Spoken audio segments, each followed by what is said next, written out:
Hello everyone. आज हम लोग पढ़ेंगे डार्क रिएक्शन ऑफ फोटोसिंथेसिस के बारे में। इससे पहले हमने फोटोसिंथेसिस का लाइट रिएक्शन पढ़ लिया है, जिसमें हमने cyclic reaction and non cyclic reaction को कवर किया है।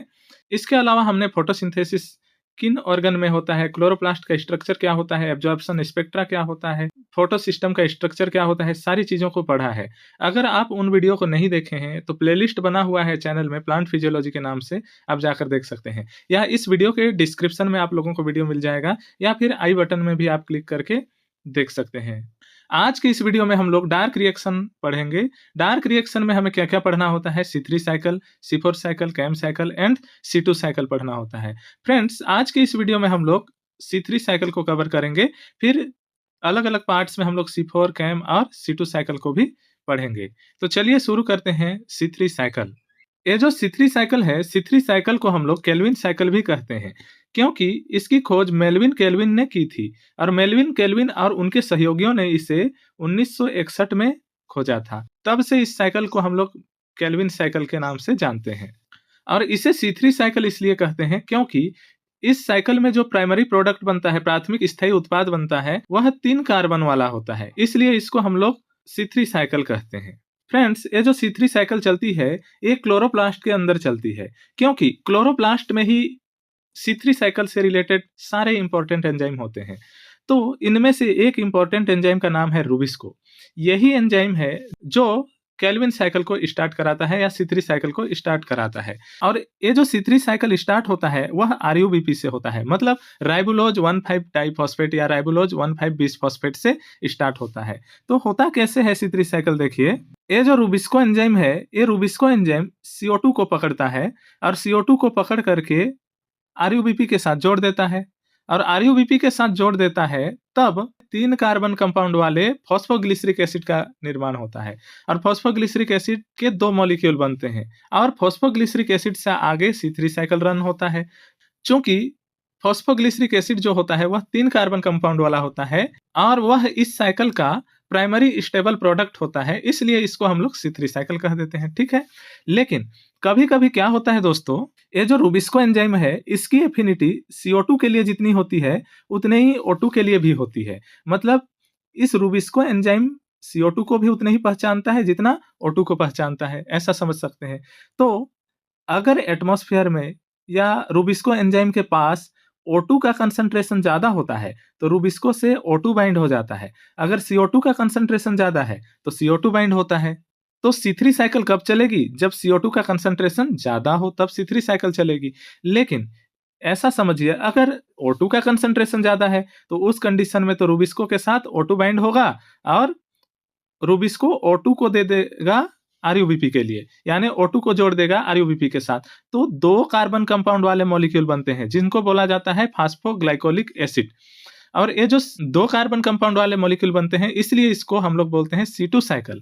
ये जो साइकिल है, ये साइकिल डबली वेस्टफुल प्रोसेस होता है प्लांट के लिए, क्योंकि यहाँ पे एक कार्बन का लॉस हो जाता है, उस कार्बन को फिर से रिजनरेट करके C3 साइकिल में लाया जाता है। तो ये जो साइकिल है C2 साइकिल, ये डबली वेस्टफुल प्रोसेस है, क्योंकि कार्बन को रीजनरेट करने के लिए या फिर से रिसाइकल करने के लिए हमें एनर्जी खर्च करने की आवश्यकता होती है। चूंकि ये जो C2 साइकिल है यह प्लांट के लिए डबली वेस्टफुल प्रोसेस है, इसलिए प्लांट चाहते हैं कि C2 साइकिल ना चले, C3 साइकिल चले। लेकिन O2 का कंसंट्रेशन ज्यादा होने पर C2 साइकिल चल जाता है, इसलिए प्लांट में कुछ मॉडिफिकेशन हुए हैं और C4 प्लांट, कैम प्लांट का इवोल्यूशन हुआ है।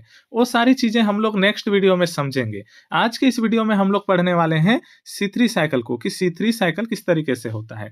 तो आप लोगों को समझ में आया होगा, CO2 को रूबिस्को एंजाइम पकड़ता है और RUBP के साथ जोड़ देता है तो चलता है C3 साइकिल।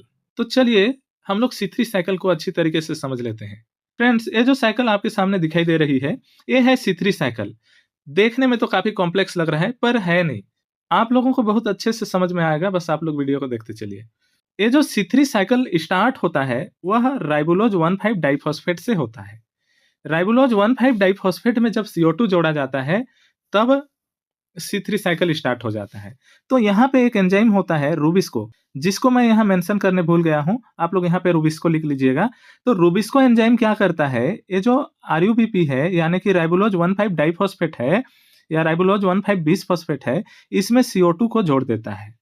तो ये जो राइबोलोज 1,5 डाइफॉस्फेट है, ये 5 कार्बन कंपाउंड वाला मॉलिक्यूल है।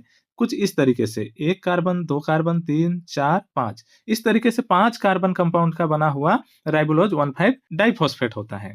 इस राइबोलोज 1,5 डाइफॉस्फेट के पहले पोजीशन पे फॉस्फेट और 5वें पोजीशन पे फॉस्फेट जुड़ा होता है, इसलिए इसको डाइफॉस्फेट बोलते हैं। और पहले और 5वें पोजीशन में फॉस्फेट है, इसलिए 1,5 डाइफॉस्फेट कहते हैं। और इस मॉलिक्यूल का नाम है राइबोलोज। ठीक है, तो इस 5 कार्बन कंपाउंड वाले राइबोलोज 1,5 डाइफॉस्फेट में रूबिस्को एंजाइम CO2 को जोड़ देता है। CO2 जोड़ने का मतलब क्या है, यहाँ पे सीधा सीधा समझना, एक कार्बन को ऐड कर रहा है।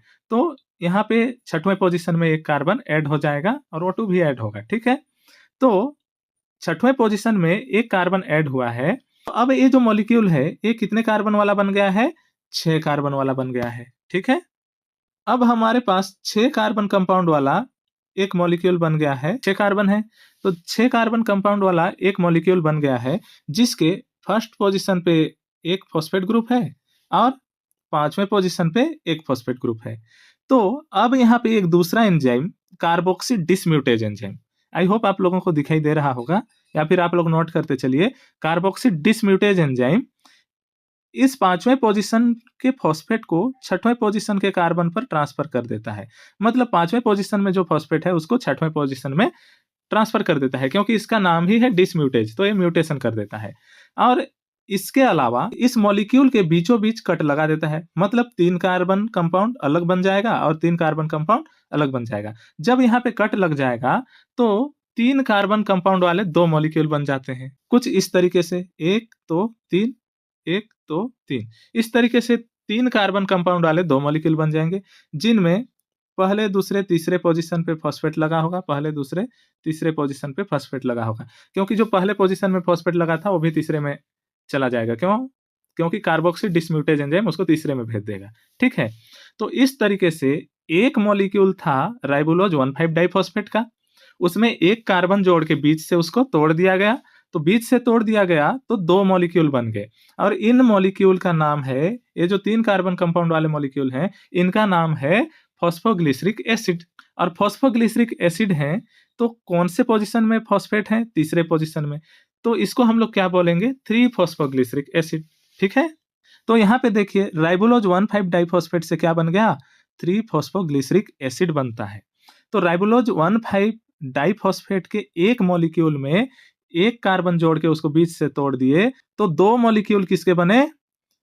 फॉस्फोग्लिसरिक एसिड के, 3 फॉस्फोग्लिसरिक एसिड के। ठीक है, आप लोग ये समझिए, राइबोलोज 1,5 डाइफॉस्फेट का एक मॉलिक्यूल होगा, उसको तोड़ के 2 मॉलिक्यूल बनाया जाएगा 3 फॉस्फोग्लिसरिक एसिड का। दोस्तों, अब समझिए, अगर हम लोग इसी तरीके से एक-एक कार्बन या एक-एक कार्बन डाइऑक्साइड एक-एक बार में ऐड करते जाएं, तो ग्लूकोज का एक मॉलिक्यूल बनाने के लिए हमें इस साइकिल को 6 बार रन कराना पड़ेगा। कितनी बार? 6 बार। प्लांट में ये 6 बार रन होते हैं, पर हम लोग अभी स्टडी कर रहे हैं, तो सेम साइकिल को हम लोग 6 बार कराकर नहीं देखेंगे। स्टडी की सुविधा के लिए हम लोग एक काम कर सकते हैं, 6 कार्बन डाइऑक्साइड को एक ही साथ ऐड करेंगे।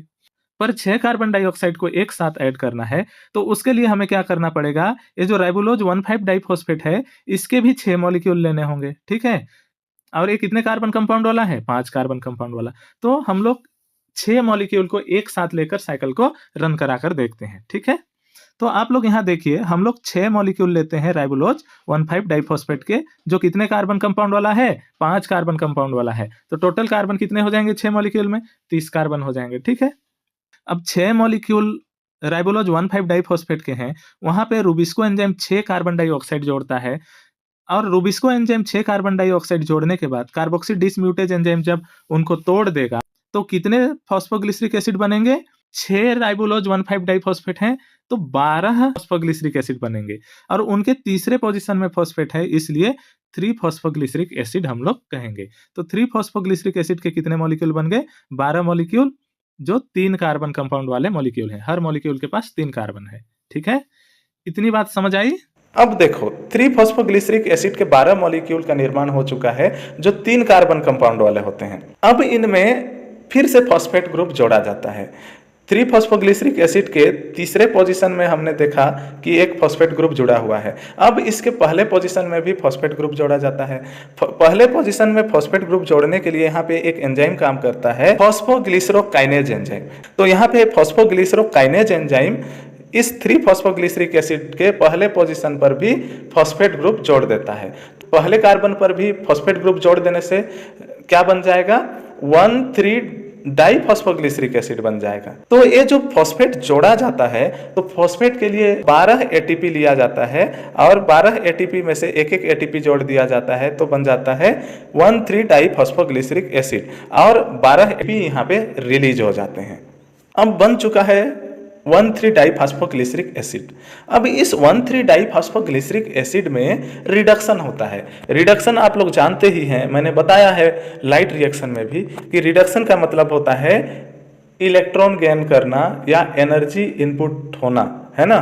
तो यहाँ पे क्या होता है, एनर्जी के रूप में 12 NADPH2 इस्तेमाल किया जाता है और 12 NADP यहाँ पे निकल जाएंगे। साथ ही साथ यहाँ पे 12H2PO4 निकलता है, अर्थात यहाँ पे 12 फॉस्फेट को भी निकाल दिया जाता है। जब 12 फॉस्फेट वापस निकल जाएंगे तो एक मॉलिक्यूल बनता है, उसको बोला जाता है 3-फॉस्फोग्लिसरैल्डिहाइड। देखो यहाँ पे 1,3 डाइफॉस्फोग्लिसरिक एसिड था, अब उसमें से पहले पोजीशन से 12 मॉलिक्यूल में से सारे मॉलिक्यूल से फॉस्फेट हट चुके हैं, तो क्या बन जाएगा, 3-फॉस्फोग्लिसरैल्डिहाइड। और इस प्रोसेस को कराने वाला जो एंजाइम होता है, उस एंजाइम का नाम है 3-फॉस्फोग्लिसरैल्डिहाइड डिहाइड्रोजिनेज एंजाइम। अब हमारा 3-फॉस्फोग्लिसरैल्डिहाइड मॉलिक्यूल बन चुका है।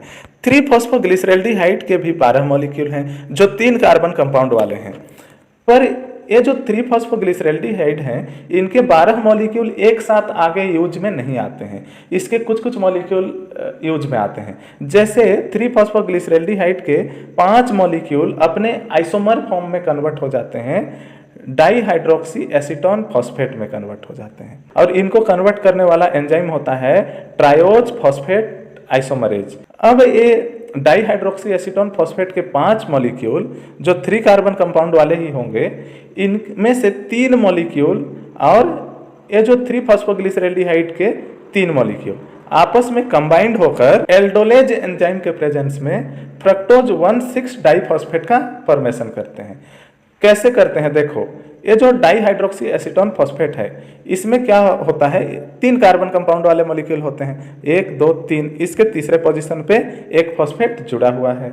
उसके बाद में देखो ये जो 3-फॉस्फोग्लिसरैल्डिहाइड है, ये भी 3 कार्बन कंपाउंड वाला है, 1 2 3, इसके भी तीसरे पोजीशन पे एक फॉस्फेट जुड़ा हुआ है। अब ये तीनों कार्बन और ये तीनों कार्बन आपस में मिल जाते हैं। जब तीनों कार्बन आपस में मिल जाएंगे, कैसे बनेगा मॉलिक्यूल, देखो 1 2 3 4 5 6 कार्बन वाला मॉलिक्यूल बनेगा, और फॉस्फेट जो होगा वह एक फॉस्फेट पहले पोजीशन में लग जाएगा और दूसरा फॉस्फेट 6वें पोजीशन में लग जाएगा। इस प्रकार से 6 कार्बन कंपाउंड वाला फ्रक्टोज 1,6 डाइफॉस्फेट के 3 मॉलिक्यूल बन जाते हैं। फ्रक्टोज 1,6 डाइफॉस्फेट के 3 मॉलिक्यूल बनने के बाद यह कन्वर्ट हो जाता है फ्रक्टोज 6 फॉस्फेट में, और इसको फ्रक्टोज 6 फॉस्फेट में कैसे बदला जाता है, यहाँ पे एक फॉस्फेटेज एंजाइम काम करता है, और फॉस्फेटेज एंजाइम का काम होता है फॉस्फेट को हटाना या फॉस्फेट को नष्ट करना। तो फॉस्फेट को हटाने के लिए यहाँ पे वाटर को इन्वॉल्व किया जाता है और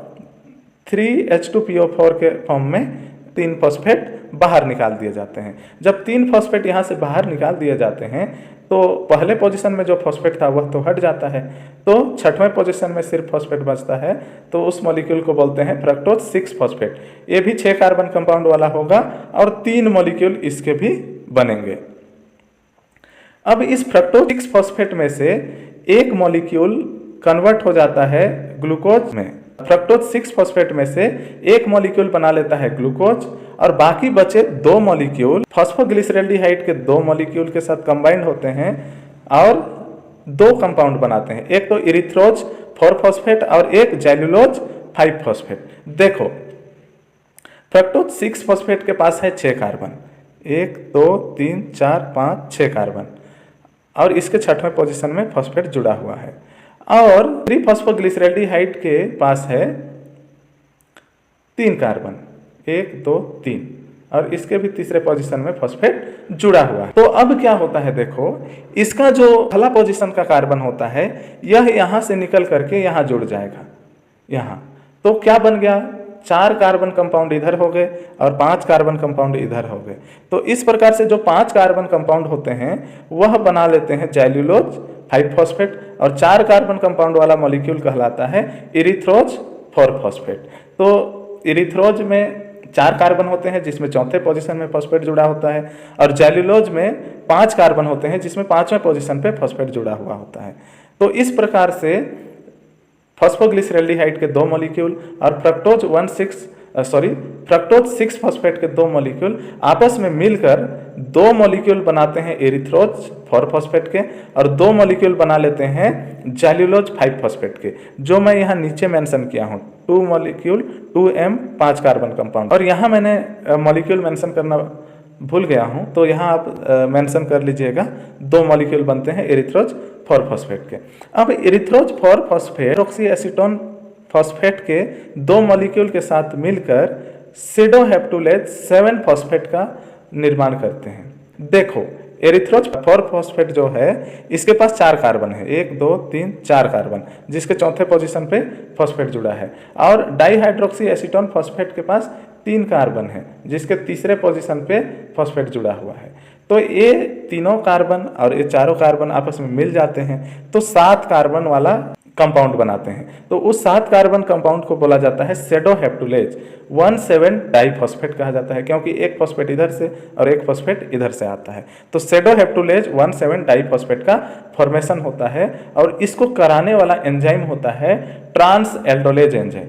अब ये जो सेडोहेप्टुलेज 17 डाइफॉस्फेट है इसके फर्स्ट पोजीशन के फॉस्फेट को हटा दिया जाता है।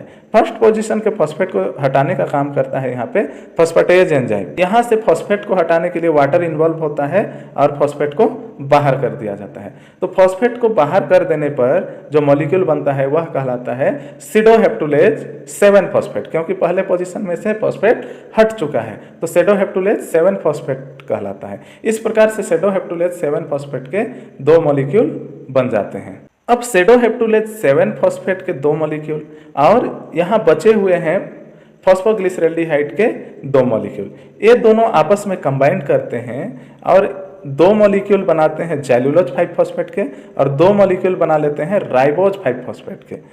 ये कैसे बनाते हैं, देखो सेडोहेप्टुलेज 7 फॉस्फेट के पास है 7 कार्बन, 1 2 3 4 5 6 7 कार्बन, जिसके 7 पोजीशन पे फॉस्फेट जुड़ा हुआ है, और 3 फॉस्फोग्लिसरैल्डिहाइड के पास है 3 कार्बन, जिसके तीसरे पोजीशन पे फॉस्फेट जुड़ा हुआ है। जब सेडोहेप्टुलेज 7 फॉस्फेट और 3 फॉस्फोग्लिसरैल्डिहाइड आपस में कंबाइन करते हैं तब सेडोहेप्टुलेज 7 फॉस्फेट में से पहले और दूसरे कार्बन यहाँ से चले जाते हैं और 3 फॉस्फोग्लिसरैल्डिहाइड के साथ जुड़ जाते हैं ऐसे। तो यहाँ पे 3 फॉस्फोग्लिसरैल्डिहाइड के पास 5 कार्बन कंपाउंड वाला मॉलिक्यूल बन जाता है, और यहाँ भी 5 कार्बन कंपाउंड वाला मॉलिक्यूल बन जाता है। इस प्रकार से 5 कार्बन कंपाउंड वाला जैल्यूलोज 5 फॉस्फेट भी बन जाता है और 5 कार्बन कंपाउंड वाला राइबोज 5 फॉस्फेट भी बन जाता है, क्योंकि 3 फॉस्फोग्लिसरैल्डिहाइड के 2 मॉलिक्यूल हैं और सेडोहेप्टुलेज के भी 2 मॉलिक्यूल हैं। इसीलिए 2 मॉलिक्यूल बनते हैं जैल्यूलोज 5 फॉस्फेट के और 2 मॉलिक्यूल बनते हैं राइबोज 5 फॉस्फेट के। देखिए जैल्यूलोज 5 फॉस्फेट इधर से भी बना था और इधर से भी बन रहा है, तो इधर से जो जैल्यूलोज 5 फॉस्फेट बना था उसको मैंने यहाँ मेंशन किया है 2 मॉलिक्यूल 5 कार्बन कंपाउंड, और इधर से जो जैल्यूलोज 5 फॉस्फेट बना उसको मैंने यहाँ मेंशन किया है 2 मॉलिक्यूल 5 कार्बन कंपाउंड वाला। मतलब टोटल जैल्यूलोज 5 फॉस्फेट कितने हैं, इधर से 2 और इधर से 2, 4 जैल्यूलोज 5 फॉस्फेट हो गए और 2 राइबोज 5 फॉस्फेट हो गए। अब ये जो राइबोज 5 फॉस्फेट है यह कन्वर्ट हो जाता है राइबुलोज 5 फॉस्फेट में, क्योंकि राइबोज 5 फॉस्फेट का आइसोमर फॉर्म होता है राइबुलोज 5 फॉस्फेट। तो इसको कन्वर्ट करने का काम करता है फॉस्फोराइबोज आइसोमरेज एंजाइम। अब यहाँ पे है जैल्यूलोज 5 फॉस्फेट के 4 मॉलिक्यूल, तो जैल्यूलोज 5 फॉस्फेट के भी 4 मॉलिक्यूल कन्वर्ट हो जाते हैं राइबुलोज 5 फॉस्फेट में, क्योंकि जो जैल्यूलोज 5 फॉस्फेट है यह एपीमर है राइबुलोज 5 फॉस्फेट का। तो इसको कन्वर्ट करने वाला जो एंजाइम होता है वह होता है राइबोज फॉस्फेट एपीमरेज एंजाइम। यह एंजाइम जाइलुलोज 5 फॉस्फेट को कन्वर्ट कर देता है राइबुलोज 5 फॉस्फेट में, जो इसका एपीमर होता है। तो इस प्रकार से 4 मॉलिक्यूल इधर से और 2 मॉलिक्यूल इधर से, टोटल 6 मॉलिक्यूल बन जाते हैं राइबुलोज 5 फॉस्फेट के। तो राइबुलोज 5 फॉस्फेट में 5वें पोजीशन पे फॉस्फेट जुड़ा हुआ होता है और ये 5 कार्बन कंपाउंड वाले मॉलिक्यूल होते हैं। अब इसके पहले पोजीशन में फॉस्फेट जोड़ना होता है, जिससे कि ये वापस से राइबुलोज 1,5 डाइफॉस्फेट बन सके और राइबुलोज 1,5 डाइफॉस्फेट में कार्बन डाइऑक्साइड बनाकर वापस से इस साइकिल को रन कराया जा सके। इसके लिए राइबुलोज 5 फॉस्फेट के पहले पोजीशन में भी फॉस्फेट जोड़ना अनिवार्य है। तो राइबुलोज 5 फॉस्फेट के पहले पोजीशन में फॉस्फेट जोड़ने के लिए एक एंजाइम काम करता है यहाँ पे। उस एंजाइम को कहा जाता है फॉस्फोराइबुलोज काइनेज एंजाइम। फॉस्फोराइबुलोज काइनेज एंजाइम, ये एंजाइम 6 एटीपी का इस्तेमाल करता है। 6 एडीपी निकलते हैं और 6 एटीपी का इस्तेमाल करके राइबुलोज 5 फॉस्फेट के पहले पोजीशन में भी फॉस्फेट जोड़ देता है और इस प्रकार से राइबुलोज 1,5 डाइफॉस्फेट पुनः बन जाता है 6 मॉलिक्यूल। और राइबुलोज 1,5 डाइफॉस्फेट में फिर से CO2 जोड़ा जाएगा और यही साइकिल फिर से रन कराया जाएगा। तो इस प्रकार से C3 साइकिल चलता है। तो आई होप आप लोगों को समझ में आया होगा C3 साइकिल, कि C3 साइकिल का क्या मैकेनिज्म होता है, कैसे चलता है C3 साइकिल। नेक्स्ट वीडियो में हम लोग देखेंगे C4 साइकिल के बारे में, या फिर C2 साइकिल के बारे में पहले देखेंगे, फिर C4 और कैम्प साइकिल के बारे में देखेंगे। अगर आप हमारे चैनल में नए हैं तो चैनल को सब्सक्राइब कर लीजिएगा और बेल आइकन को प्रेस कर लीजिएगा, ताकि जो भी वीडियो मैं अपलोड करूं आप लोगों तक नोटिफिकेशन पहुंच सके। और वीडियो आप लोगों को अच्छी लगी तो प्लीज़ वीडियो को लाइक करिएगा, शेयर करिएगा। ठीक है, मिलते हैं नेक्स्ट इंटरेस्टिंग वीडियो के साथ।